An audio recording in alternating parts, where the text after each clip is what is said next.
जय जगन्नाथ सांग मैंने आज मोर भिडटा स्टार्ट कर मॉर्निंग ब्रेकफास्ट रु आ ब्रेकफास्ट मुझे सुजी और सिमी मिसेक उपमा करोटा कि मोर झीर डिमांड थिला जे मामा उपमा बनई दियो मु स्कूल ने भी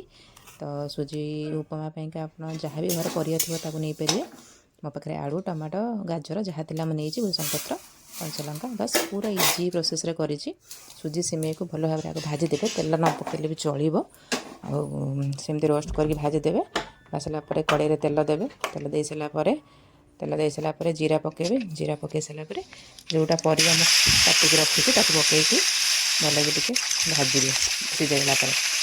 लुण हल्दी बस ये मसला तो ये पड़ोनी ए